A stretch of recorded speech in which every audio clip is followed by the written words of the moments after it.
এই সৰু ছোৱালী নহয় কাৰণে চিন্তা কৰিছে মানে এই আকাশে খোলা নাই খোৱা নিজৰ ৰুমতে টিভি চাই আছে সিহঁতে মই ইমান কওঁ যে এতিয়া টিভি চাই নাথাকিবি নাই নুশুনে আৰু এই ভণ্টি তাই সদায় কওঁ যে সন্ধিয়া 6 বজাত গৈ ঘৰ সোমাবি নাই নুশুনে জীৱনে ডাঙৰ হৈছে সিহঁতে অবাধ্য হৈ গৈ আছে ইমান সেইকাৰণে কৈছো তুমি ইহঁত আমাৰ কথা চিন্তা কৰিবলৈ এৰা অলপ নিজৰ কথা ভাবা তোমালোকৰ বাহিৰে মোৰ আৰু কোনো চোৱা কাৰণ নিজৰ বুলি কোনোৱেই নাই সকলো একেবাৰে নিজৰ বুলি এজনী লাগে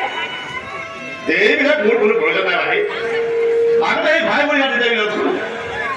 নিজৰ ভৰিৰ পৰা নিজৰ চিঞৰিবলৈ শিক তাৰ মানে আৰু মোক একো নালাগে ভাই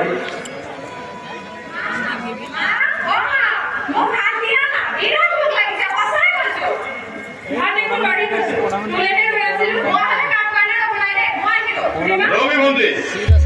ইমানদৰে কিয় আৰে তিউতৰ লগত মই ফোন কৰিছিলো তেওঁৰ পিছত নাই কৰা বুলি কৈছে থাকি বাৰু লাভ লগা নাই দিনক দিনে জমান লগাই কৈছে নহয় মইতো কৈছিলো না সন্ধিয়া 6 বজাত ঘৰত পাবি কৈছিলো না এতিয়া 9 বজাত কিয় ক'ত আছিলি কাক খুলি কৈছিল তোক যদি ঘূৰি গৈছে তই কথা কৰিব নোৱাৰিবি আরে বাহ জানি 9 বজার বছর কোন ভাগ গান হয় বছর এনেকে নকইবে কো দেখা পাছে কি কে কোন কইছে না সাইড তো এটা সাইড তো সাইড সুপর সুপর তাই কিও জানিব লাগে চলো শিখছি তোর প্রতিটো কথাতে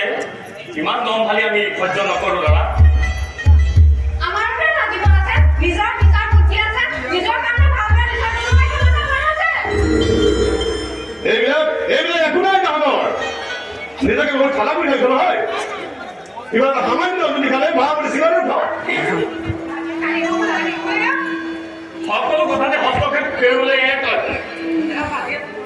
আমাক আমাৰ মতে চলিবলৈ দে নিদিওঁ কিয় নিদিওঁ কাৰণ তই এতিয়াও সৰু হৈ আছ আৰু তহঁতে সৰু সৰু মগজবিলাক এতিয়া ডাঙৰ হ'ব সি মানে বেয়া চিন্তা এটা ভিতৰলৈ সোমাই যাব আমাৰ চিন্তা কৰিবলৈ তই ক'ত তাৰ মানে এইখন ঘৰত আমি তোৰ গোলামী হৈ চলিব লাগিব চলিব নোৱাৰো চলিব আমি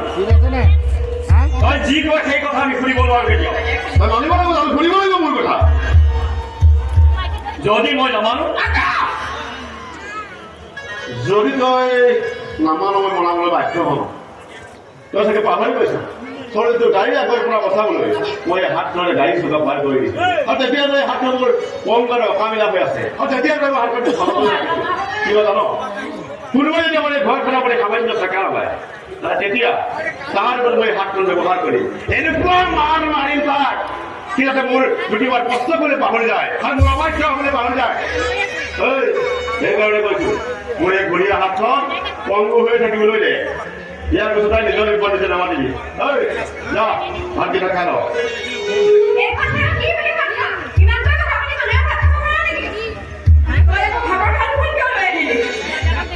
আমি গোলাম হে মা আমি গোলামক এনেকৈ ভাত খাবলৈ দিব